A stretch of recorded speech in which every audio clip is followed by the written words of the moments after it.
Өз ұясын өзі құрмайтұғын, өз балапанын өзі бақпайтұғын құс бұл әтшөк деген құс. Әтшөк Қарақалпақстанда кең тарқалған ұшып өтуші һәм ұялаушы құс. Бұл көбінесе басқа құстардың ұясынан пайдаланады, яғни көбею уақытында тикарынан май һәм үйін айлардың басында көбейеді.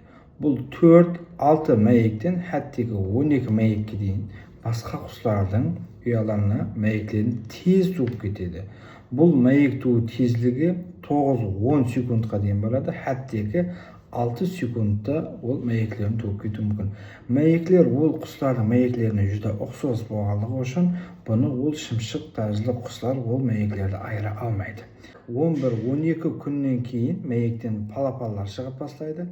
Шыққан палапалары екінші-үшінші күндігінде олардағы өткен инстинкт жәрдемінде сол ұядағы мәйек һәм сол шымшықтың палапаларын ұядан ысырып шығарып жібереді.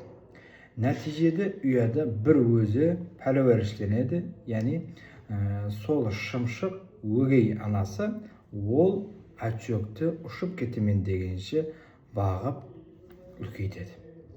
Әне бұл ілімде паразитизм деп айтылады, яғни бір түрдің пайда көруі, екінші түрдің зиян көруі.